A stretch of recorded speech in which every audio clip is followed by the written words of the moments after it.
Good morning बच्चों। हम लोग बच्चों इसके पहले पढ़ रहे थे पृथ्वी की गतियां, मोशन ऑफ द अर्थ। ठीक है। अब उसमें मैंने आप लोग को एक होमवर्क दे रखा था। होमवर्क क्या दे रखा था? मैंने आप लोग से पूछा हुआ था कि जैसे हम यहाँ पृथ्वी की बात करें और यहाँ पे सन की बात कर लें, तो मैंने आपसे बताया था दो कंडीशन, एक उपसौर का और दूसरा मैंने बताया था अपसौर का। अपसौर का, ठीक है बच्चों।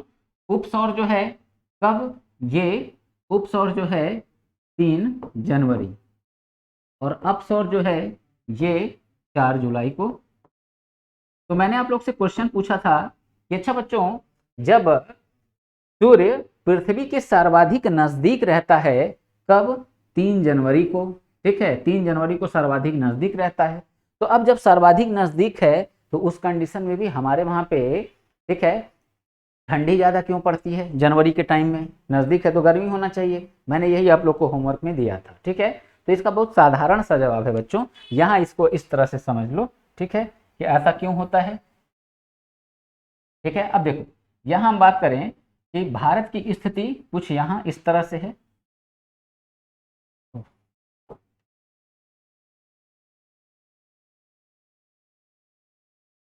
भारत की स्थिति बच्चों देखनी होगी कि भारत की स्थिति यहाँ ये विषुवत रेखा और यहाँ पे कर्क रेखा, ठीक है, और ये बनाया यहाँ पे बच्चों भारत। ठीक है, ये हो गया भारत। ठीक है, तो अब देखो सूर्य जो है वो दक्षिणायन है। ठीक है, सूर्य अगर दक्षिणायन है तो यहाँ देखो सूर्य आ गया कहाँ पे? दक्षिण में। ठीक है, मकर रेखा पे चमक रहा है ये। अब मान लो ये यहाँ पे है, तो इस कंडीशन में सूर्य का प्रकाश कहाँ पड़ रहा है? मकर रेखा पे। परंतु हम लोग का जो क्षेत्र है वो उत्तर भारत का है यहाँ पे। तो अब यहाँ पे सूर्य का जो प्रकाश होगा वो बच्चों कैसा पड़ेगा? तिरछा पड़ेगा। ठीक ना, तिरछा पड़ेगा। और तिरछा पड़ने के कारण, ठीक है, होगा क्या? हमें तापमान जो है वो कम मिलेगा। ठीक है, और बहुत एक साधारण तरीके से अगर हम समझे कि अगर हीटर वगैरह कुछ भी हम जलाते हैं तो देखा करो बच्चों, जब हम सेकते हैं तो हाथ को हमेशा हीटर के एकदम सीधाई में, ठीक है, ऐसे हाथ रखते हैं सीधे उसके। ठीक है, तो इस स्थिति में तापमान हमको ज्यादा मिलता है। परंतु यही अगर हाथ हम लोग ऐसे कर लें, ठीक है, साइड में कर ले, तिरछा करें, तो टेम्परेचर जो है तापमान कम मिलने लगता है। ठीक है, तो यही कंडीशन बच्चों यहाँ पे है। तो सूर्य का प्रकाश जो है तिरछा पड़ा, नजदीक तो है परंतु सूर्य का प्रकाश तिरछा पड़ रहा है। तिरछा पड़ने के कारण हमारे वहां पे जनवरी के महीने में ठंडी होती है। सूर्य भले ही हमारे नजदीक है, और नजदीक में ऐसा नहीं कि बहुत ज्यादा नजदीक हो जाता है। ठीक है, ऐसा नहीं, बस ये कि हाँ नजदीक है। ठीक है, तो ये आपका आंसर था। ठीक है, आज हम लोग का जो चैप्टर होगा वो बच्चों होगा अक्षांश एवं देशांतर का। ठीक है, अक्षांश एवं देशांतर। अब क्या है अक्षांश एवं देशांतर, इस बातों को हम लोग जरा देखते हैं। ठीक है, अक्षांश एवं देशांतर क्या है, इस बात को अब हम लोग देखते हैं। ठीक है, चलो, तो सबसे पहले बात करें बच्चों कि अक्षांश और देशांतर है क्या। तो देखो ये हमारी पृथ्वी पे खींची गई एक काल्पनिक रेखा है। ठीक है, एक काल्पनिक रेखा है। तो अब ये काल्पनिक रेखा जो है, इससे होता क्या है?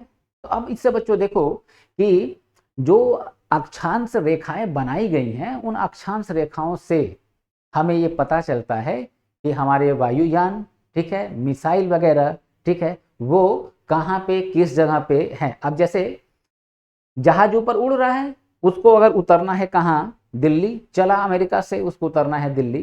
तो भी बताओ आसमान में अगर वो है तो दिल्ली कहाँ है, क्या है, ये दिशा कुछ पता चलेगा? नहीं पता चलेगा। तो वो फिर भी पायलट कैसे आखिर जो है दिल्ली एयरपोर्ट पे उतर जाता है। ठीक है, तो वो कमाल कैसे होता है? अक्षांशों की सहायता से। ठीक है, अक्षांशों की सहायता से। और देशांतर क्या करेगा? देशांतर जो है हमें समय का ज्ञान देता है। ठीक ना, तो इसलिए पृथ्वी पे हमारे काल्पनिक रेखाओं का निर्माण किया गया है, और वो काल्पनिक रेखाएं दो टाइप की हैं, पहला अक्षांश और दूसरा देशांतर। ठीक है, तो अब इनसे हम क्वेश्चन क्या देखते हैं। अच्छा, तो इनको अगर देखें बच्चों, तो यहाँ पहले हम लोग थोड़ा सा ये डायग्राम के माध्यम से समझ लिया जाए।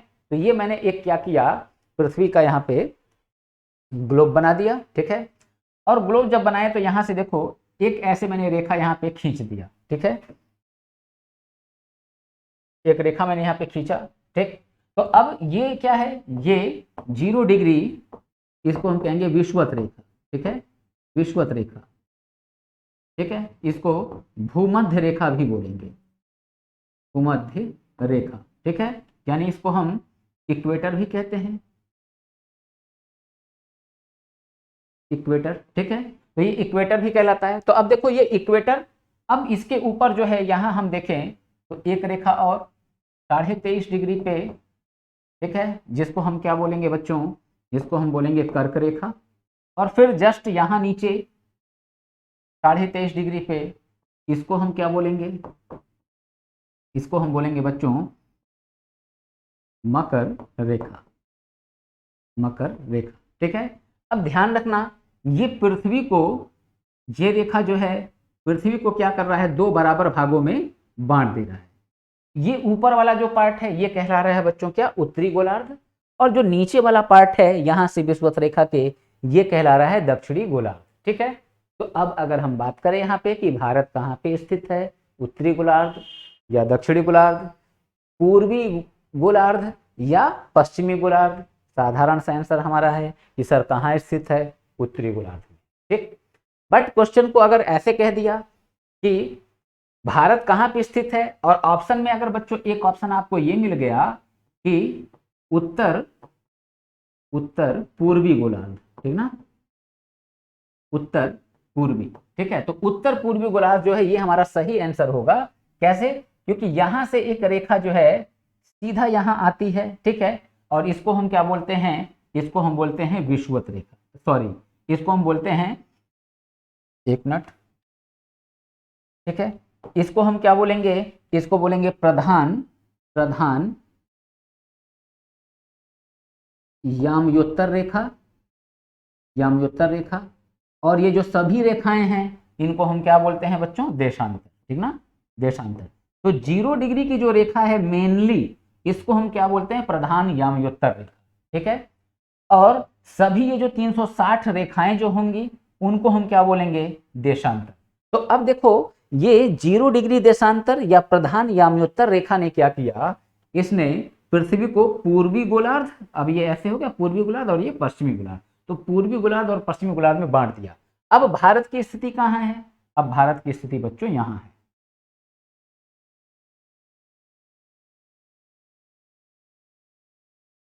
ठीक है, ये भारत की स्थिति हो गई। तो भारत अब यहाँ पे है, ठीक है, तो अब देख लो यहाँ 0 डिग्री विषुवत रेखा से ऊपर, ठीक है, उत्तरी गोलार्ध हो गया पूरा, और फिर यहाँ हम देख रहे हैं ये पूर्वी, तो यानी कि आंसर हमारा क्या हुआ, उत्तर पूर्वी गोलार्ध। तो उत्तर पूर्वी गोलार्ध में भारत स्थित है। अच्छा ठीक है, ये इतनी बात समझ में आई। अब एग्जामिनर हमसे यहाँ पे क्वेश्चन पूछने क्या जा रहा है, अब देखो क्वेश्चन पूछेगा कि हमारे इस पृथ्वी पर कुल अक्षांशीय रेखाओं की संख्या कितनी है, ठीक है, कुल अक्षांशीय रेखाओं की संख्या कितनी। तो अब अगर इसको समझा जाए तो यहाँ हम देखें बच्चों, तो ये देखो ऐसे कुल अक्षांशीय रेखा, तो ये एक यहाँ पे 0 डिग्री, ये कौन सा हो गया, ये हो गया विषुवत रेखा। तो 0 डिग्री से लेके यहाँ ध्रुवों तक, ध्रुवों तक, यहाँ ध्रुवों तक, 0 डिग्री से लेके यहाँ ध्रुवों तक 90 अक्षांशीय रेखा, और फिर इधर 90 अक्षांशीय रेखा। तो 90 और 90 बच्चों कितना हो जाता है, 180। तो 180 अक्षांशीय रेखाओं का यहाँ पे होता है निर्माण, ठीक है। तो अब लगेगा कि पृथ्वी पर कुल अक्षांशीय रेखाओं की संख्या कितनी है, 180 है, नहीं 180 नहीं है, क्यों, क्योंकि ये जो 0 डिग्री भूमध्य रेखा है, ठीक है, इसको भी हमको काउंट करना पड़ेगा, और जब हम इसको काउंट कर लेंगे तो काउंट करने के बाद ये संख्या कितनी हो गई, ये बच्चों संख्या हो गई 181, 181 अक्षांशीय रेखा। तो यानी अगर क्वेश्चन पूछा हमारे पृथ्वी पर कुल अक्षांशीय रेखाओं की संख्या कितनी है, तो साधारण सा आंसर है बच्चों 181। बट सतर्क रहना, अब एक क्वेश्चन और जा रहा है पूछने, पृथ्वी पर कुल वास्तविक, वास्तविक अक्षांशीय रेखा, ठीक है, पृथ्वी पर कुल वास्तविक अक्षांशीय रेखा ये कितनी है। तो अगर इसकी बात करें बच्चों, तो अब देखो, तो 0 डिग्री से ऐसे अब हम ऊपर बढ़ते जाएं, ठीक है, ऊपर बढ़ते जाएं, ठीक, ऊपर बढ़ते जाए तो अब देखो ये 1 2 3 4 5 ऐसे करते हुए बच्चों ये जब हम ऊपर बढ़ते चले जाएंगे तो ये रेखाएं कितनी हो जाएंगी, ये हो जाएंगी 90।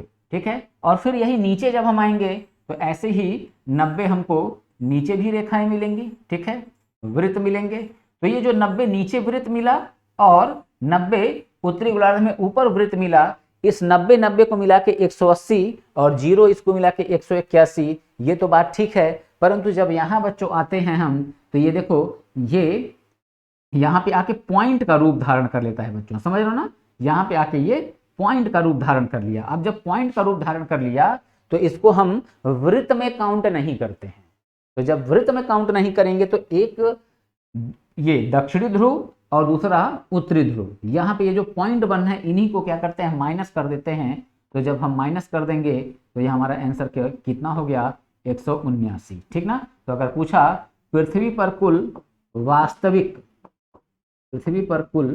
वास्तविक अक्षांशीय रेखाओं की संख्या कितनी है, तो हमारा बच्चों आंसर क्या होता है, 179। ठीक है, 179। और अगली बात कि दो अक्षांशीय रेखाओं के बीच की दूरी, ठीक है, दो अक्षांशीय रेखाओं के बीच की दूरी बात करें अगर बच्चों, तो यहाँ पे दो अक्षांशीय रेखाओं के बीच की दूरी, ठीक है, तो इसके बीच की ये दूरी जो है ये कितना है, तो इसको हम कितना काउंट करते हैं बच्चों, 111 किलोमीटर। ठीक है, तो 111 किलोमीटर दो अक्षांशीय रेखाओं के बीच की दूरी होती है, जबकि दो देशांतरीय रेखाओं के बीच की दूरी कितनी होती है, 111.32 किलोमीटर। ठीक है, तो ये कुछ बातें हैं बच्चों जिनको आप लोगों को यहाँ पे कवर करना है। ठीक है, चलिए तो हम लोग देखते हैं अक्षांश एवं देशांतर। ठीक है, अक्षांश एवं देशांतर, लैटिट्यूड लॉन्गिट्यूड। ठीक है, तो ये हम लोगों ने मैप बना रखा है और इसके पहले के क्लास में मैंने यहाँ पे एक रेखा ड्रा किया था। ठीक है, जिसको हम लोगों ने नाम क्या दिया था, 66.5 डिग्री, 66.5 डिग्री आर्कटिक वृत्त, और फिर यहाँ दिया था 66.5 डिग्री अंटार्कटिक वृत्त। ठीक है बच्चों, तो ये जो है नाम हमने दे रखा था। ठीक है, अब हम लोग जो है आते हैं इसमें आगे। ठीक है, तो सबसे पहले देखते हैं अक्षांश।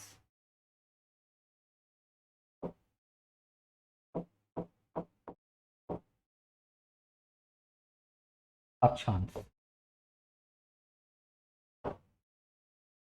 अक्षांश ठीक है, तो अब देखो बात करें अक्षांशों की, तो धरातल पर विषुवत रेखा के उत्तर या दक्षिण में पृथ्वी के केंद्र से मापी गई कोणीय दूरी को क्या कहते हैं बच्चों, हम कहते हैं अक्षांश। तो इसी बात को यहां पे लिख दें, पृथ्वी के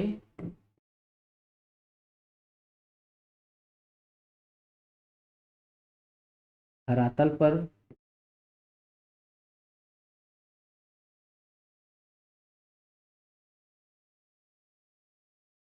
विषुवत रेखा के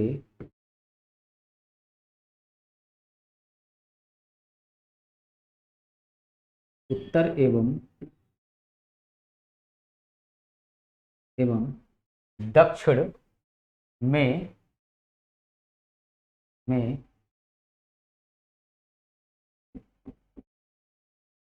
मापी गई कोणीय दूरी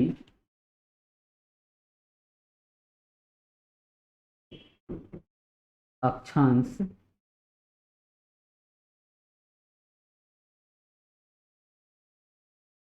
कहलाती है। ठीक है, अक्षांश कहलाती है। ठीक, अब ये 0 डिग्री अक्षांशीय रेखा जो है, यानी विषुवत रेखा यानी भूमध्य रेखा इक्वेटर, ये क्या करेगा, ये पृथ्वी को दो बराबर भागों में बांट देता है। ठीक है, दो बराबर भागों में बांट देगा। ठीक, तो इसी बात को यहाँ पे लिख दें, 0 डिग्री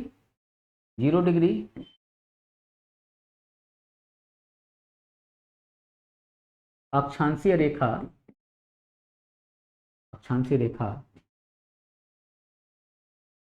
पृथ्वी को दो बराबर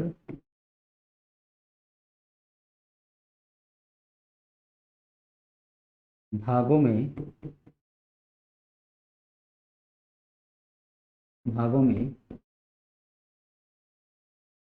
बांट देती है, जिसे हम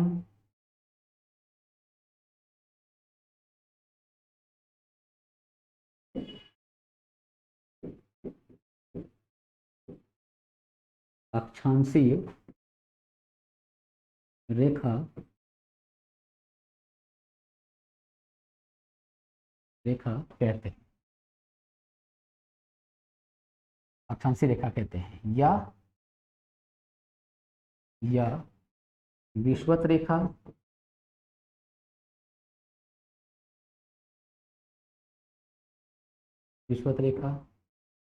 या भूमध्य रेखा, या भूमध्य रेखा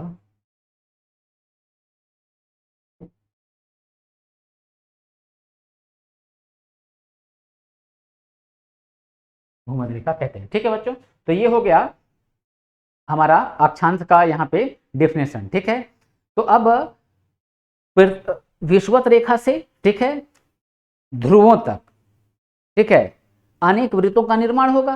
अब जो अनेक वृत्त का निर्माण होगा, ठीक है, तो वो कितने होंगे? 90 ऊपर 90 नीचे, यानी 90 उत्तरी गोलार्ध में, 90 दक्षिणी गोलार्ध में, तो कुल कितने होंगे? 180। और हम 0 डिग्री को ले लें, विषुवत रेखा को, तो कितना हो जाता है? 181। तो इसी बात को यहाँ पे बच्चों कवर करते हैं।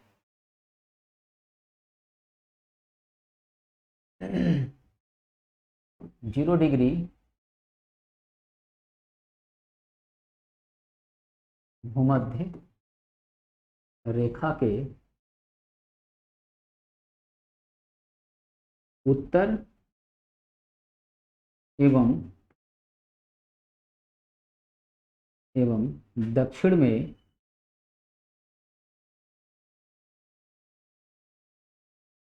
90 + 90 डिग्री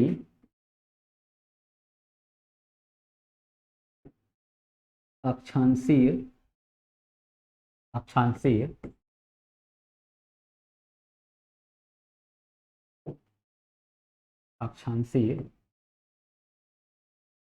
रेखाओं का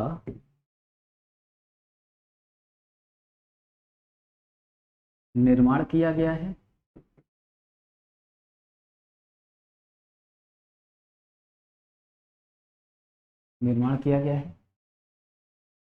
जो कुल 181 है, क्योंकि इसमें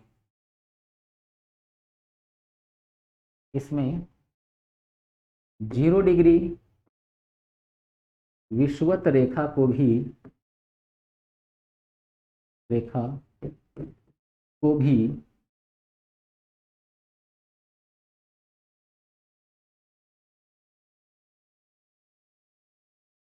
सम्मिलित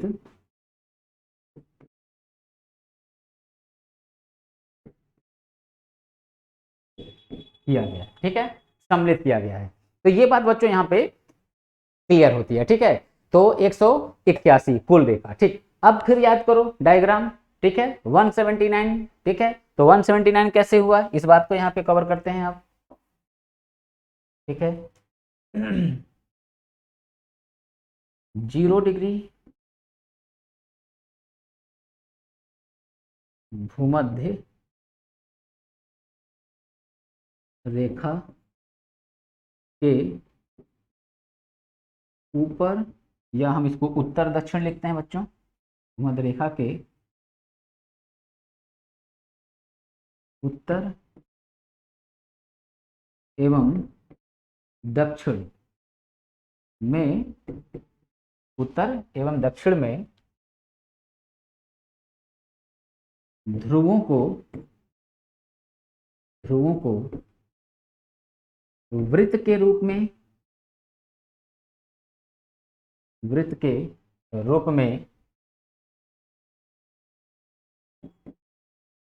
नहीं गिना जाता है, नहीं गिना जाता है, तो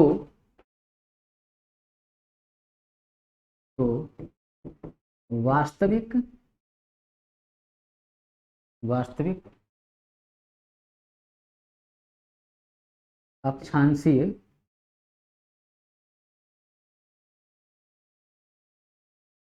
वास्तविक अक्षांशीय रेखाओं की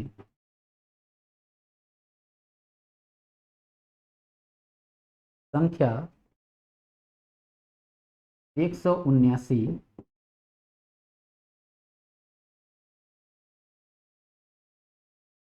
हो जाती है। ठीक है बच्चों, तो ये मैंने बच्चों जितना आप लोग को समझाया ये सारी बात मैंने क्या किया, बोर्ड पे लिख भी दिया है। ठीक है, आप इसका स्क्रीनशॉट चाहे लेना तो स्क्रीनशॉट ले सकते हैं। ठीक है,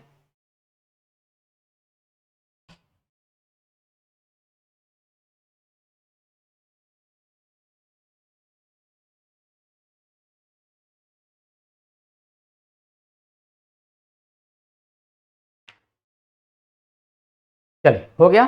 ठीक है, आगे बढ़ते हैं। ठीक, हमको अब देखना है, ठीक है, देशांतर रेखा। हाँ, एक बात और इसमें ऐड कर देता हूँ। ठीक है, एक बात और ऐड कर देता हूँ जो कि मैं आप लोग को समझा चुका हूँ। क्या मैंने भी समझाया कि दो अक्षांशीय रेखाओं के बीच की दूरी, ठीक है, कितनी होती है, तो 111 किलोमीटर। इसी बात को यहाँ पे लिख लीजिए। दो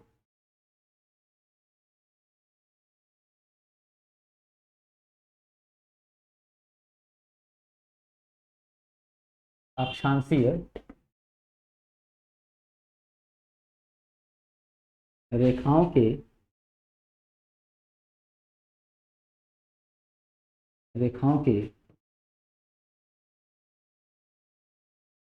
बीच की दूरी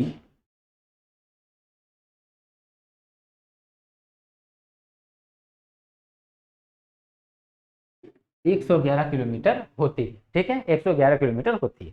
तो ये बात मैंने यहाँ पे बच्चों मेंशन कर दिया। ठीक है, अब हम देखेंगे देशांतर रेखाओं को। ठीक है, तो देशांतर रेखाओं को मैंने यहाँ पे समझाया है कि कुल देशांतरी रेखाओं की संख्या बच्चों कितनी है, 360। ठीक, अब जरा इस बात को हम लोग समझें तो इसको बच्चों देखो कैसे समझा जाए। ठीक है, इसको कैसे समझा जाए थोड़ा सा देखो, कुछ चीजें मैं यहाँ पे पहले आप लोग को बताता हूँ।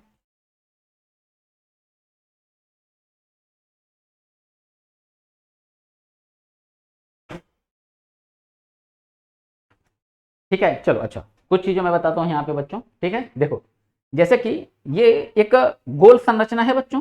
ठीक है, गोल संरचना। अब इस गोल संरचना में अगर हम बच्चों बात करें, यहाँ पे मेरे पास मार्कर एक मिनट रुक जाओ बच्चों।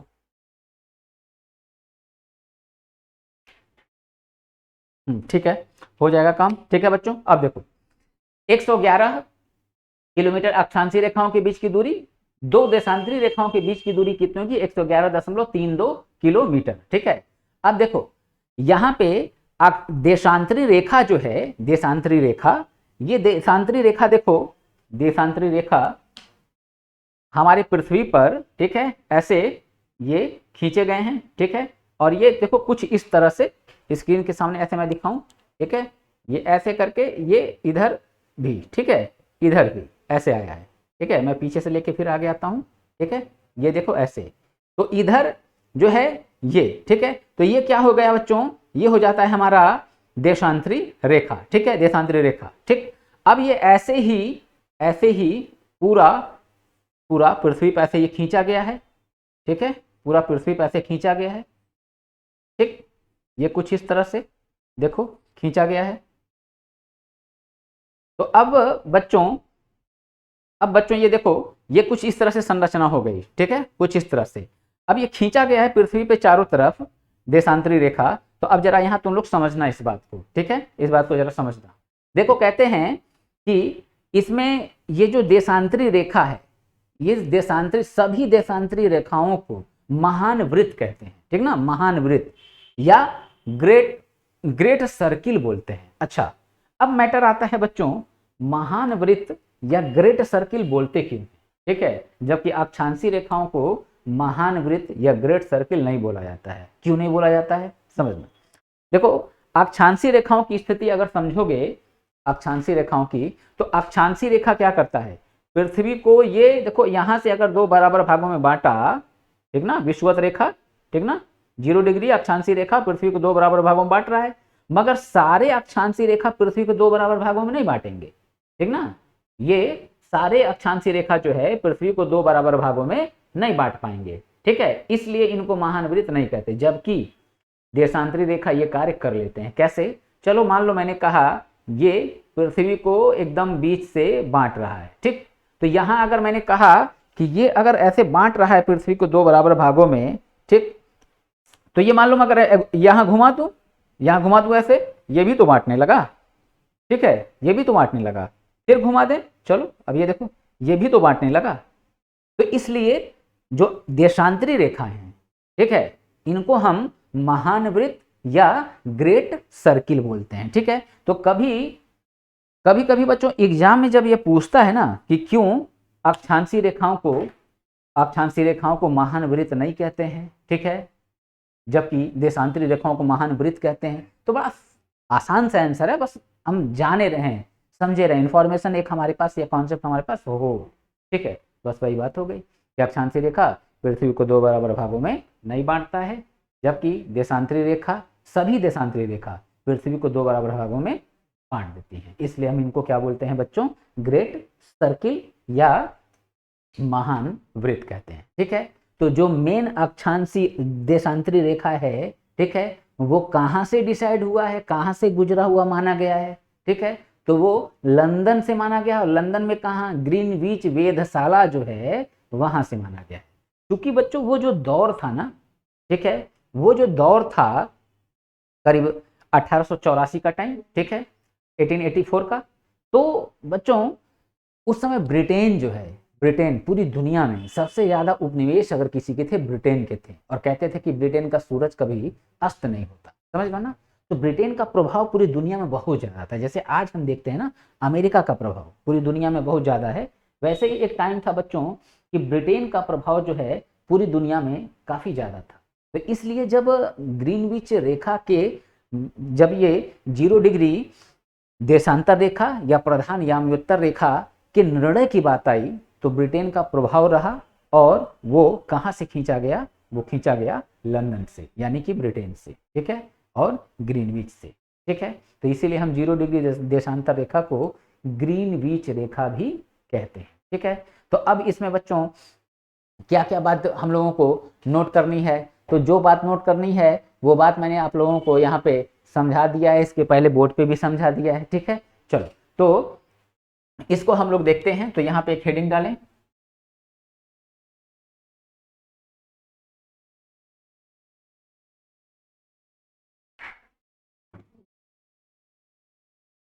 देशांतर,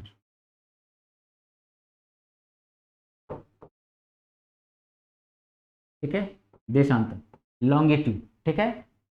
चलो तो अब जो है इसको हम लोग नोट करते हैं, ठीक है, चलो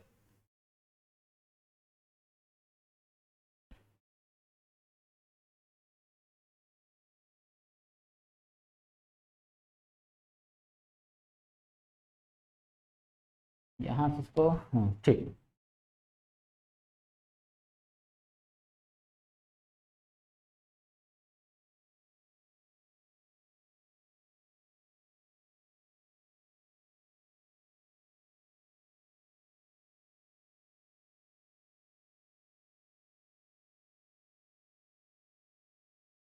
ठीक है बच्चों, तो यहां हमने क्या लिखा है, किसी स्थान की कोणीय दूरी जो प्रधान याम्योत्तर या 0 डिग्री, ठीक है, जो प्रधान प्रधान याम्योत्तर या 0 डिग्री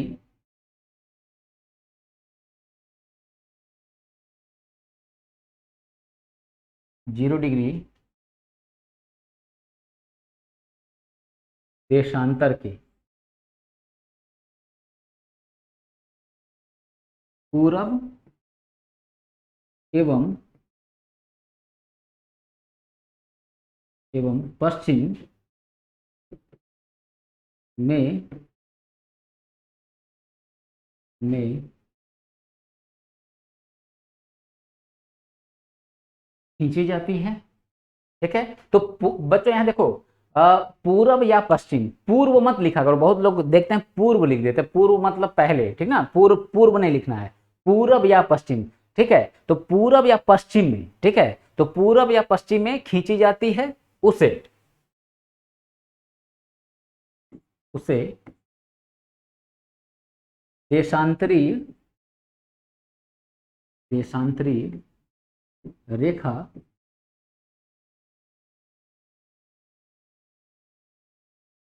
रेखा कहते हैं। ठीक है, रेखा कहते हैं। अब अगली बात, कहां से ये गुजरेगा? ठीक है, तो ये लंदन के ग्रीनविच से, ठीक है, लंदन के ग्रीनविच से।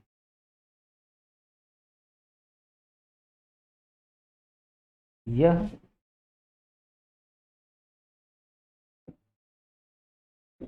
लंदन के ग्रीनविच नामक स्थान से, स्थान से गुजरता है। पृथ्वी पर, पृथ्वी पर, पृथ्वी पर इनकी, इनकी कुल संख्या,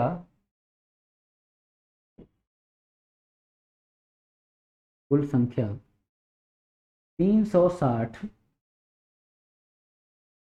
है। ठीक है, 360 है। तो बच्चों देखो, 360 है, तो जब ग्लोब का अध्ययन करोगे, तो ग्लोब में जो है, जब यहाँ हम ऐसे बनाते हैं, ठीक है, तो ये आ गया, ठीक ना, 0 डिग्री ग्रीनविच रेखा, प्रधान यामी उत्तर रेखा। ठीक है, तो अब इधर ये 1 2 3 4 5 ऐसे करते हुए जब हम इसको यहाँ तक ऐसे ये देखते हैं, ठीक है, तो ये टोटल इसकी संख्या कितनी हो जाती है बच्चों? इसकी संख्या हो जाती है 360। ठीक है, तो 180 इधर और 180 इधर। ठीक है, तो टोटल संख्या कितनी हो गई? 360। तो यही बात मैंने मेंशन किया है, इसकी कुल संख्या कितनी है? 360। ठीक, चलो 360। अच्छा, अब पहले ही मैं बता चुका हूं कि इन दो रेखाओं के बीच की, दो देशांतरी रेखाओं के बीच की दूरी कितनी है? 111.32 किलोमीटर। ठीक है, 32 किलोमीटर। तो इसको देख लेते हैं यहाँ पे।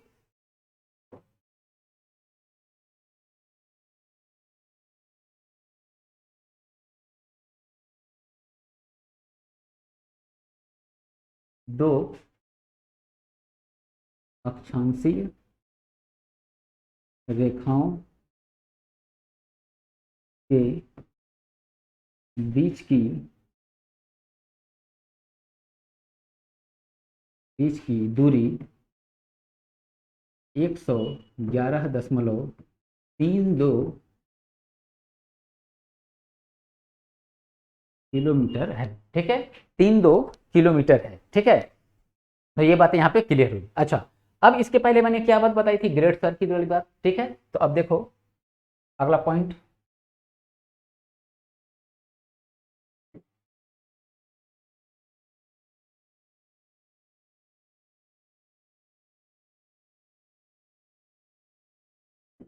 अक्षांशीय रेखाओं को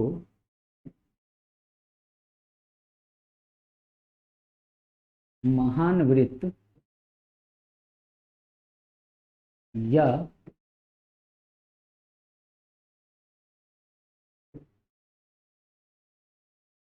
ग्रेट सर्किल ही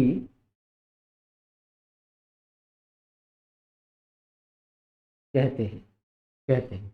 अब क्यों कहते हैं समझा चुका मैं, क्योंकि, क्योंकि, क्योंकि 0 डिग्री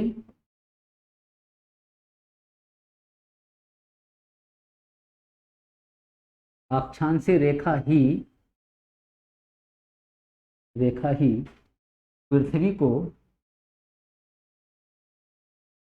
पृथ्वी को दो बराबर भागों में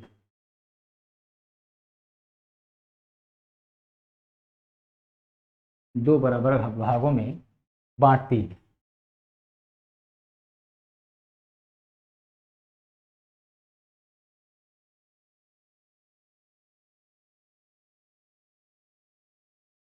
जबकि सभी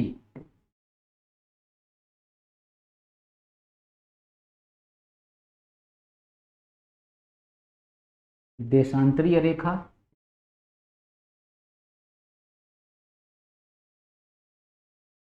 पृथ्वी को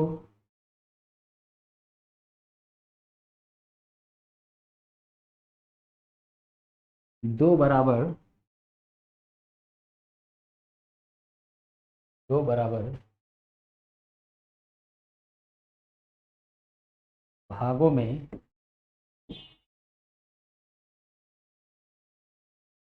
बांटने का कार्य करती है।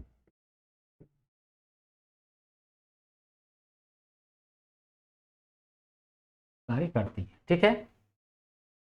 हाँ, तो ये लाइन बच्चों यहाँ पे कंप्लीट होता है, ठीक है, लाइन कंप्लीट होता है, ठीक। चलो, तो अब जो है आगे इसमें देखें हम लोग कुछ और बातों को। तो पीछे में सर देखो बच्चों, मैंने डायग्राम में आप लोग को लगभग चीजें समझा दी हैं, ठीक है। अब ये जो 0 डिग्री देशांतर रेखा है, प्रधान याम्योत्तर रेखा है, ठीक है। ये क्या करेगा, पृथ्वी को दो गोलार्धों में बांट देगा। एक गोलार्ध होगा पूर्वी गोलार्ध, दूसरा क्या होगा, पश्चिमी गोलार्ध, ठीक है। यही बात नोट करना है। 0 डिग्री देशांतर रेखा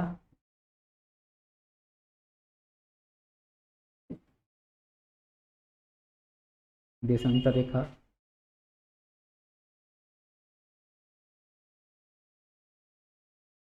पृथ्वी को दो बराबर भागों में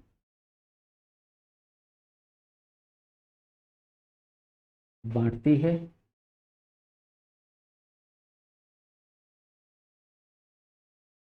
बांटती है।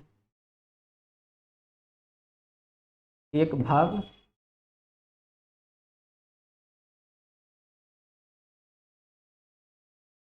पूर्वी गोलार्ध तथा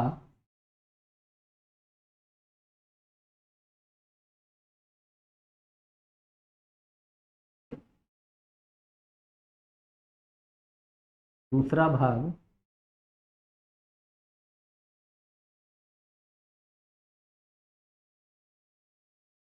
पश्चिमी गोलार्ध कहलाता है।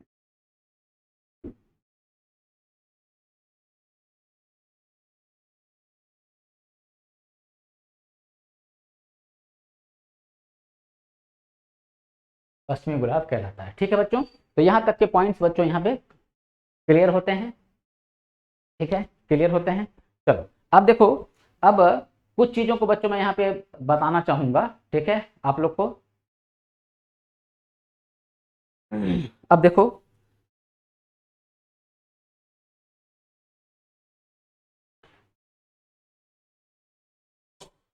ठीक है, अब जरा बच्चों देखना, जैसे कि हमारा ये मान लो पृथ्वी है, अपने एक्सिस पे ये क्या कर रहा है, अपने एक्सिस पे ये 23.5 डिग्री झुका है, और झुका हुआ होके ही अपने एक्सिस पे ये क्या कर रहा है, ऐसे रोटेट कर रहा है, ठीक है, ये रोटेट कर रहा है, ठीक, रोटेट कर रहा है। तो अब देखो, जब ये जैसे मैं ही अगर इसको मान लो, मैं ऐसे अगर इसको घुमा रहा हूं, तो मान लो ये मैंने कहा ये प्रधान याम्योत्तर रेखा है, ठीक ना, प्रधान याम्योत्तर रेखा या 0 डिग्री देशांतरी रेखा या ग्रीनविच रेखा। ये अगर यहां से इस स्थान पे आए, यहां से यहां आ गया, तो अगर मैंने इसको यहां से यहां घुमाया, कुछ समय लिया ये, अब कुछ समय अगर ये लेता है, तो अब बच्चों यहाँ पे हमसे देखो, अब क्वेश्चन क्या बनने जा रहा है कि भाई कुछ समय लिया तो आखिर कितना समय लिया। तो पृथ्वी 1 डिग्री देशांतर, ठीक है, 1 डिग्री देशांतर घूमने में कितने समय लेता है, 4 मिनट का, ठीक है, 4 मिनट का समय। तो अगर 15 डिग्री देशांतर घूमा तो कितना लिया, 15 चौका 60, ठीक ना, 60, यानी कि 15 डिग्री देशांतर घूमने के लिए ये समय कितना लेगा बच्चों, ये समय लेगा 1 घंटे का, 1 घंटे का। ठीक है, तो अब ये बात मैं क्यों बता रहा हूं, इसके पीछे का लॉजिक देखते हैं। ठीक है, इसके पीछे का लॉजिक देखते हैं। देखो बच्चों,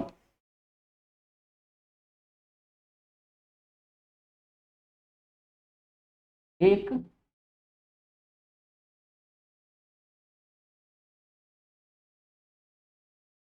ऐसे लिखते हैं,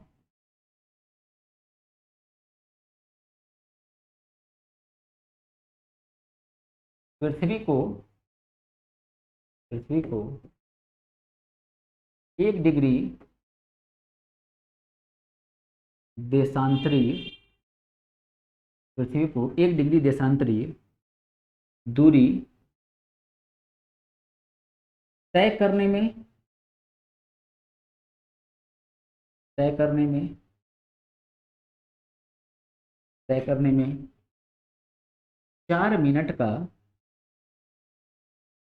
4 मिनट का समय, 4 मिनट का समय लगता है। जबकि जबकि 15 डिग्री देशांतर घूमने में 60 मिनट या या 1 घंटे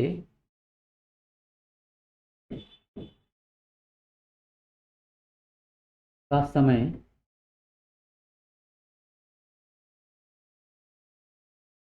लगता है। ठीक है बच्चों, अब जो है दिमाग में आप लोग के आ रहा होगा कि सर ये बात क्यों बता रहे हैं, तो अब ये बात बताने का बच्चों देखो रीजन है। रीजन क्या है, और कुछ यूनिक चीजें देखते हैं। ठीक है, देखो जैसे हम यहां देखें, अगर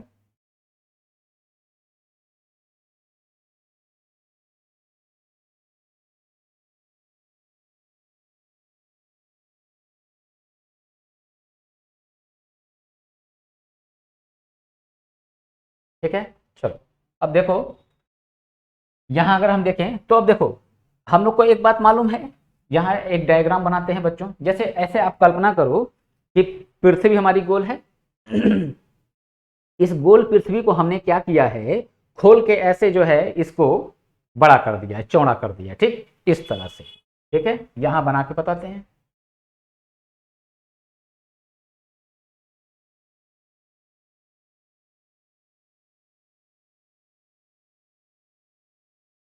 ठीक है बच्चों, ये कुछ इस तरह से पृथ्वी को हम लोगों ने क्या किया, ठीक है, ओपन कर दिया है।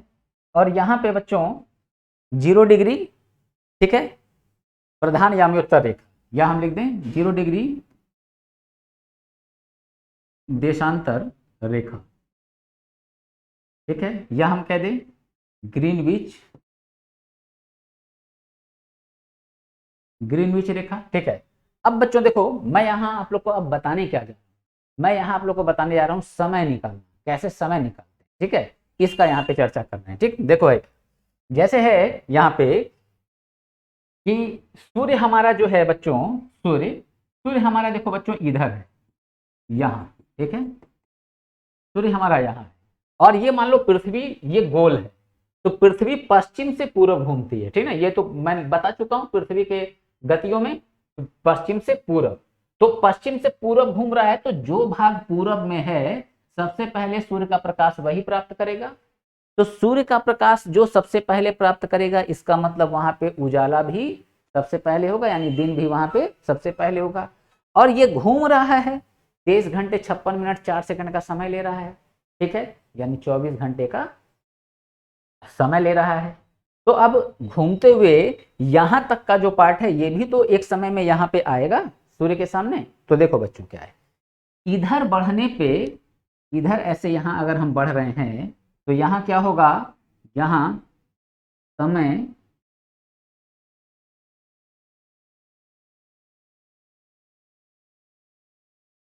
समय बढ़ेगा। ठीक है, समय बढ़ेगा।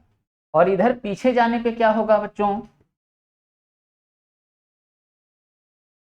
समय घटेगा, ठीक है, समय घटेगा। अब देखो, अब बात करें अगर हम भारत की भारत की यहाँ पे, ठीक है, तो भारत का मानक समय, ठीक है, भारत का मानक समय जो है वो कितने डिग्री पे है देशांतरी रेखा पे? तो 82.5 डिग्री। तो हम लोग जब पहुंचा जाएगा बच्चों भारत के भूगोल में, तो वहां पे भारत का मानक समय, ये सब क्या सारी चीजें हैं वहां पे हम बताएंगे, ठीक। हाँ, यहाँ पे ये बात जरूर समझने की जरूरत है कि मानक समय क्या होता है, ठीक है। जैसे देखो बच्चों, है क्या कि अगर भारत के मैप को यहां मैं बना दूं,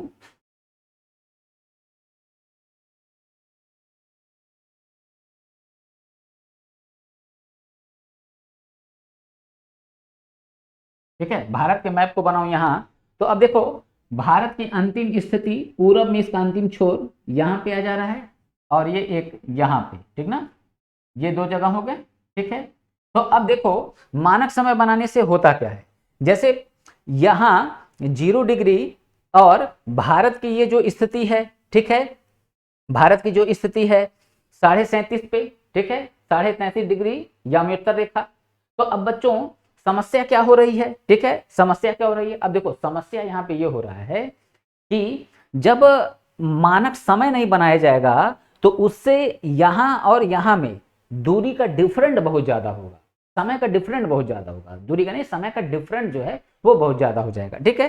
तो यहां से यहां तक की बात करें अगर हम, तो यहां पे बच्चों 2 घंटे का अंतर आता है। मैं इसको आपको जब भारत का भूगोल पढ़ाऊंगा वहां डिटेल में बताएंगे, ठीक है, बहुत ज्यादा मैं यहाँ पे चर्चा नहीं करना चाह रहा हूं। तो यहाँ पे 2 घंटे का अंतर आ जाता है, ठीक है, 2 घंटे का अंतर। और 2 घंटे का अंतर कैसे आता है, अभी हम जब इसको क्वेश्चन सॉल्व कराएंगे अभी आपको ऑटोमेटिक समझ में आ जाएगा, ठीक है। तो 2 घंटे का यहाँ पे अंतर आ जाता है। अच्छा, इसी अंतर से बचने के लिए एक यहाँ पे, ठीक है, यहां से एक रेखा खींची गई, ठीक ना, रेखा खींची गई, ठीक। तो हम इसी को क्या बोले हैं, इसी को बोले हैं भारत का मानक समय रेखा, ठीक ना, मानक समय रेखा, ठीक है, जो कि 82.5 डिग्री पे, ठीक है, 82.5 डिग्री पे, ठीक। तो 82.5 डिग्री पे भारत का मानक समय रेखा। और यहां जब हम बात करते हैं इस अरुणाचल प्रदेश की, ठीक है, अरुणाचल प्रदेश की, तो अरुणाचल प्रदेश से लेके और यहाँ गुजरात तक, ठीक है, कितने देर का अंतर आ जाता है, कितने समय का? 2 घंटे का अंतर, ठीक है। तो 2 घंटे का ये अंतर ना आने पाए इसलिए बीच में एक मानक समय रेखा का निर्माण किया जाता है, ठीक है। तो इससे जो अंतर है 2 घंटे का, वो अंतर क्या होता है बच्चों, वो अंतर कम हो जाता है, ठीक है, वो अंतर कम हो जाता है, ठीक। तो अब अंतर कम हो जाएगा। अब देखो इससे होगा क्या, ठीक है, अब इससे ये होगा कि जहां पे 2 घंटे का डिफरेंट होना था, यानी कि गुजरात में अगर बज रहा है 4, तो अरुणाचल प्रदेश में बज रहा होगा 2। भोर का अगर 4 बज रहा है गुजरात में, तो अरुणाचल प्रदेश में बजेगा कितना? 2, ठीक है, 2। क्यों? क्योंकि हम अभी यहाँ पे लिख रखे हैं कि इधर आगे बढ़ने पे, ठीक है, इधर जाने पे समय क्या होता है? बढ़ता है, पीछे आने पे समय क्या होता है? घटता है, ठीक है, घटता है। तो ये कंडीशन है, ठीक। तो अब ये सारी बात बच्चों अभी जो है आपका क्लियर हो जाएगा। मैं समझ रहा हूं अभी थोड़ी आपको दिक्कत आ रही होगी, ठीक है। बस आप अभी के लिए केवल ये समझें कि मानक समय का निर्माण किया क्यों जाता है, मानक समय रेखा का निर्धारण इसलिए किया जाता है कि एक ही देश में, ठीक है, अलग अलग जगहों पे समय अलग अलग न होने पाए, यानी कि समय का जो डिफरेंट है वो बहुत ज्यादा ना होने पाए, इस वजह से मानक समय रेखा का किया जाता है निर्धारण, ठीक। बस इतना आप अभी समझो। भारत के परिप्रेक्ष्य में क्या है, ठीक है, 8 डिग्री 4 मिनट अक्षांशी रेखा से, 37 डिग्री 6, ठीक है, 68 डिग्री 7 से, 97 डिग्री 2, ठीक। तो ये सब क्या है, ये हम इसको अपने भारत के भूगोल वाले क्लास में आपको बताएंगे, ठीक है, वहां बताएंगे। अब इसकी चर्चा नहीं करते हैं, ठीक है, वरना आपको बाउंस होने लगेगा, ठीक है, कंफ्यूजन होने लगेगा। इसको मैं यहाँ पे मिटा देता हूँ, ठीक है, चलो। तो अब देखो हम लोग निकालने जा रहे हैं समय, बहुत आसान है, बहुत आसान, कोई समस्या नहीं, ठीक है। अब समझना, 1 डिग्री पृथ्वी को घूमने में, ठीक है, 1 डिग्री देशांतरी, ठीक है, दूरी तय करने में पृथ्वी को समय कितना लगता है? 4 मिनट। और 15 डिग्री तय करने में तो सीधा 15 चौका 60, यानी कि 60 मिनट। 60 मिनट मतलब 1 घंटा। ठीक, अब देखो 0 डिग्री देशांतर पे यहाँ स्थित है बच्चों, 0 डिग्री देशांतर पर स्थित है लंदन। ठीक है, 0 डिग्री देशांतर पर स्थित है लंदन। और लंदन में बज रहा है दोपहर का 1। ठीक ना, दोपहर का 1 बज रहा है। सुनना ध्यान से, दोपहर का 1 बज रहा है। तो मैंने थोड़ी देर के लिए मान लिया कि चाहे छोड़ो, मैंने कहा ठीक है चलो यही करते हैं, क्योंकि अभी थोड़ा सा मेथड टफ हो जाएगा, थोड़ा सा नजदीक पहले आते हैं। तो 1 डिग्री 1 बज रहा है कहाँ? लंदन में। 0 डिग्री देशांतर रेखा, लंदन में 1 बज रहा है। ठीक है, दोपहर का 1 बज रहा है। अब मैं सीधे कह दूं बच्चों, यहाँ 12 डिग्री देशांतर पर, ठीक है, 12 डिग्री देशांतर पर स्थित है कौन? मैंने कहा 12 डिग्री देशांतर पर स्थित है बच्चों इटली। तो अब क्वेश्चन क्या पूछ रहा है? 0 डिग्री देशांतर पे लंदन स्थित है, वहां दोपहर का 1 बज रहा है। तो 12 डिग्री पूर्वी ये, हाँ एक चीज और बच्चों, ये वाला जो पार्ट होगा इसको हम पूर्वी देशांतर, ठीक है, और इसको हम कहेंगे पश्चिमी देशांतर। पश्चिमी देशांतर, ठीक है। तो अब क्वेश्चन क्या? 0 डिग्री देशांतर पे लंदन स्थित है, दोपहर का 1 बज रहा है, और 12 डिग्री पूर्वी देशांतर पे इटली स्थित है। तो यहां पर समय क्या होगा? ठीक है, समय क्या होगा? तो मैंने अब क्या बताया बच्चों, इधर जाने पे समय क्या होगा? बढ़ेगा। इधर वापस आने पे समय क्या होगा? घटेगा। तो बस करना क्या है? ठीक है, तो करना बस ये है कि 0 डिग्री पे है लंदन और यहाँ दोपहर का 1 बज रहा है, और इटली है 12 डिग्री पे। तो 1 डिग्री घूमने में पृथ्वी समय अपना कितना लगा रही है? 4 मिनट। तो 12 डिग्री अगर घूमना होगा तो कितना लगाएगा? ठीक है, तो अब इसको बस, अभी आपको मुझे लगता है कि आंसर समझ में आ गया होगा। ठीक, तो 12 चौक 48, ठीक है, 48। तो अब देखो 48 मिनट का यहाँ पे बच्चों क्या हुआ? यहाँ पे समय लिया, ठीक है, 48 मिनट। तो करना क्या है? बस यही हमको आगे आगे क्या करना है? समय ऐड कर देना है। तो लंदन में अगर 1 बज रहा है तो इटली में कितना बजेगा? तो इटली में बजेगा बच्चों 1:48। बात क्लियर? 1:48। ठीक, और थोड़ा सा हम इसको आगे बढ़ते हैं अब। ठीक है, थोड़ा सा और आगे बढ़ते हैं। अब देखो,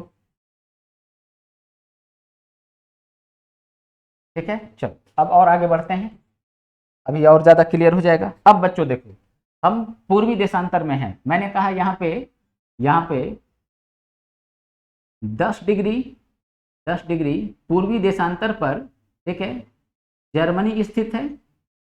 10 डिग्री पूर्वी देशांतर पर जर्मनी स्थित है, और यहाँ पे सुबह का 5 बज रहा है। ठीक ना, सुबह का 5 बज रहा है। और 20 डिग्री पूर्वी देशांतर पर, ठीक है, 20 डिग्री पूर्वी देशांतर पर कौन स्थित है? तो मैंने कह दिया बच्चों 20 डिग्री पूर्वी देशांतर पर स्थित है तुर्की। ठीक है, तुर्की। तो 20 डिग्री पूर्वी देशांतर पर तुर्की स्थित है। तो अब क्वेश्चन क्या है? यहां समय क्या होगा? ठीक है, तो 10 डिग्री पे जर्मनी है, सुबह का 5 बज रहा है, हमको बताना कहाँ है समय? तुर्की का। और तुर्की कितने डिग्री देशांतर पर स्थित है? 20 डिग्री पूर्वी देशांतर पे। तो अब इन दोनों के बीच की वैल्यू कितनी आ गई? 10 डिग्री देशांतर का। ठीक है, 10 डिग्री देशांतर का। तो 1 डिग्री देशांतर बराबर 4 मिनट, तो 10 डिग्री देशांतर बराबर 10 चौका 40। ठीक ना, तो यानी कि कितने का अंतर आ गया बच्चों? अंतर आ गया 40 मिनट का। तो यानी कि समय इधर जाने पे बढ़ेगा, लिखा है मैंने। तो तुर्की में टाइम कितना हो गया? 5:40। ठीक है, 5:40। ठीक है, अब इसी को अगर कैलकुलेशन हम लोग को थोड़ा हाई करना हो तो बस वही मैथ का यहाँ पे मेन रोल है। ठीक है, मैथ का मेन रोल है। अब देखो बस क्या कर देना है। अब मान लो यही कहें कि 10 डिग्री पे ठीक है, 10 डिग्री पे जर्मनी स्थित है, 10 डिग्री पूर्वी देशांतर पर जर्मनी स्थित है, और यहाँ सुबह का 5 बज रहा है। तो 82.5 डिग्री पे भारत स्थित है, यहाँ पर समय क्या होगा? तो अब बच्चों थोड़ा सा कैलकुलेशन ज्यादा हो गया। तो 82.5 में से अगर हम 10 घटा दिए तो बच्चों कितना हो गया? 72.5, ठीक ना, 72.5। अब हमको वैल्यू निकालना है कितना बच्चों? 72.5 डिग्री का। अब 72.5 डिग्री का वैल्यू निकालने का तरीका क्या? अब तो या तो सीधे सीधे 4 से जो है कि मल्टीप्लाई करें, ठीक। तो अब मैथ लगाने की यहाँ आवश्यकता नहीं है, आसान सा सिस्टम क्या है, हमको मालूम है कि 1 डिग्री बराबर 4 मिनट और 15 डिग्री बराबर 60 मिनट, यानी 1 घंटा। तो हम 15 को एक मेन जो है 15 को हम जो है जरिया मान के चलें, तो 15 चौका 60, 15 पचे 75, ठीक ना। तो अब ज्यादा हो गया, तो हम बस क्या कर ले, यहाँ पे बस यही कर लेना है, 15 चौका 60, ठीक ना, 15 चौका 60। तो यानी कि 60 मिनट का वैल्यू निकल गया, 60 डिग्री देशांतर का वैल्यू निकल गया। तो 60 डिग्री देशांतर का वैल्यू निकला, तो यानी कि कितना समय लगा 60 घंटे वाले में? तो 4 घंटा, ठीक। अभी कितना बचा है? अभी बच्चों बचा है 12.5, 12.5। तो 12.5 डिग्री का वैल्यू निकालना कोई कठिन है नहीं। कैसे? पहले 12 का निकाल लो, 12 चौका 48, 1 डिग्री बराबर 4 मिनट, तो आधा डिग्री बराबर कितना मिनट? 2 मिनट। तो 48 और 2 50, ठीक ना, 50। तो कितना हो गया? 4 घंटे 50 मिनट। तो कितने का अंतर मिला बच्चों? 4 घंटे 50 मिनट का अंतर मिला। और हम लोग को ये बात पता है कि इधर जाने पे समय क्या होगा? बढ़ेगा, ठीक ना। इधर जाने पे क्या होगा? समय बढ़ेगा। तो अब 5 यहाँ जर्मनी में बज रहा है, तो अब ऐड कर दो, ठीक है। तो 5 और 4 अगर हमने ऐड किया तो 9, तो यानी कि टाइमिंग कितना हो गया भारत में? 9:50, ठीक ना, 9:50। क्लियर बच्चों? तो अब जो है सेम कंडीशन बच्चों यहाँ पे पीछे है, सेम नई शब्द यूज करेंगे, मतलब जो है इसका जस्ट अपोजिट कंडीशन पीछे है, ठीक। अब यहाँ कैसे? अब देखो 0 डिग्री देशांतर पे लंदन है, ठीक है, और मैंने कहा यहाँ पे 24 डिग्री पश्चिमी देशांतर पे, ठीक है, 24 डिग्री पश्चिमी देशांतर पे न्यूयॉर्क स्थित है, न्यूयॉर्क स्थित है, ठीक है। यहाँ पे 0 डिग्री देशांतर, यहाँ पे क्या है? लंदन, और टाइम कितना हो रहा है? 1 बज रहा है, ठीक है। और न्यूयॉर्क कितने पे है? 24 डिग्री पश्चिमी देशांतर। तो अब यहाँ पे हमको वैल्यू कितना निकालना है बच्चों? यहाँ पे निकालना है हमको वैल्यू 24 डिग्री का। तो 24 डिग्री का अगर वैल्यू निकालें तो सीधा सीधा, तो भाई 15 से करें तो इतना करने की जरूरत नहीं है, 24, ठीक है, 4 4 चौका 16, 4 दूनी 8, 1 9, 96, ठीक है। तो 96 का यहाँ पे वैल्यू आया। अब 96 है तो इसको हम जो है घंटे और मिनट में बदल लें, तो ये हमारा हो गया बच्चों 60 मिनट, यानी 1 घंटा, ठीक है। और बचा कितना? 36, ठीक ना, 36। तो ये 36 मिनट। तो यानी कि बच्चों 1 घंटा 36 मिनट। बात समझ में आई? 1 घंटे 36 मिनट का डिफरेंट मिला। तो अगर दोपहर का यहाँ 1 बज रहा है, ठीक है, तो अब क्या होगा बच्चों? अब 1 से अब आगे मत बढ़ जाना, यानी कि हम क्या कह दें, 1 यहाँ बज रहा है और 2:36, नहीं, अब क्या होगा? पीछे जाना है, ठीक है, पीछे जाना है, ठीक। तो अब पीछे जाने पे आंसर क्या होगा आपको यहाँ पे क्लियर, ठीक है, मुझे मैथ लगाने की जरूरत नहीं है, आपको खुद समझ में आ गया, ठीक है। चलो, तो अब यहाँ पे मैं आपको एक क्वेश्चन दे दूं, कमेंट में आप मुझे आंसर बता देना, ठीक है, कमेंट में मुझे आंसर बता देना, ठीक। चलो देखते हैं कमेंट में आप लोग आंसर करते हो कि नहीं, और किसी भी बच्चे को अगर कोई दिक्कत होगा, ठीक है, तो वो मुझसे पूछ लेगा, ठीक है। कमेंट में ही पूछोगे क्वेश्चन बच्चों, कमेंट में ही मैं जवाब दे दूंगा, ठीक है। अच्छा देखो, यहां मैंने लिख दिया, चलो यहां हम देखते हैं ग्रीनलैंड, ठीक है, ग्रीनलैंड। तो ग्रीनलैंड जो है ग्रीनलैंड, ग्रीनलैंड में, ग्रीनलैंड में सुबह का 9 बज रहा है, ठीक ना। ग्रीनलैंड में सुबह का 9 बज रहा है। और ग्रीनलैंड कितने डिग्री पश्चिमी देशांतर पर है? ग्रीनलैंड जो है ये 4 डिग्री पश्चिमी देशांतर, 4 डिग्री पश्चिमी देशांतर पर स्थित है। अब बच्चों मेरी आवाज सुन के क्वेश्चन को आप जो है सर्च कर लेना, ठीक ना। ग्रीनलैंड, ठीक है, 4 डिग्री पश्चिमी देशांतर पर स्थित है। बच्चों ये देखो, सॉल्व करते समय पूर्वी देशांतर और पश्चिमी देशांतर का ध्यान रखना। बिल्कुल, ये पूर्वी देशांतर, ये पश्चिमी। पूर्वी देशांतर में समय बढ़ेगा, पश्चिमी देशांतर में समय घटेगा, इस बात का एकदम ध्यान रखना, ठीक है। तो ग्रीनलैंड में बज रहा है 9 सुबह का।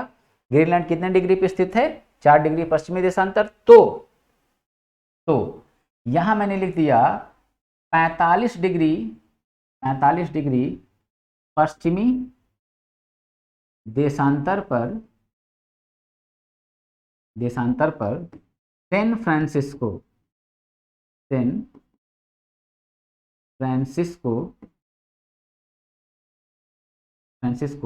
स्थित है। तो यहाँ पे समय क्या होगा, ठीक ना। तो यहाँ पे समय क्या होगा, ये आपका बच्चों क्वेश्चन है। आप कमेंट में इसका मुझको आंसर बताना, ठीक है। कमेंट में बताना, गलत होगा तो मैं सही बताऊंगा, और अगर सही रहेगा तो मैं वहां पे कमेंट में लिखूंगा कि हाँ आपका आंसर सही है, ठीक है बच्चों। तो हम लोग का ये बच्चों अक्षांश और देशांतर का जो चैप्टर है ये बच्चों यहाँ पे कवर होता है, ठीक है, कंप्लीट होता है। और अब हम लोग कल इस क्वेश्चन को अगर आप बताते हैं तो अब देख लिया जाएगा कमेंट में ही, ठीक है। नहीं आपने अगर आज कमेंट कर पाया, कल मेरे क्लास लेने से पहले तक आपने कमेंट अगर नहीं किया, ठीक है, तो फिर मैं अपने अगले दिन की क्लास में, कल की क्लास में इसको मैं बता दूंगा, इसका आंसर आप लोग को दे दूंगा, ठीक है बच्चों। चलो, तो फिर हम लोग बच्चों आज की क्लास को यहीं रोकते हैं और फिर हम लोग कल मिलते हैं।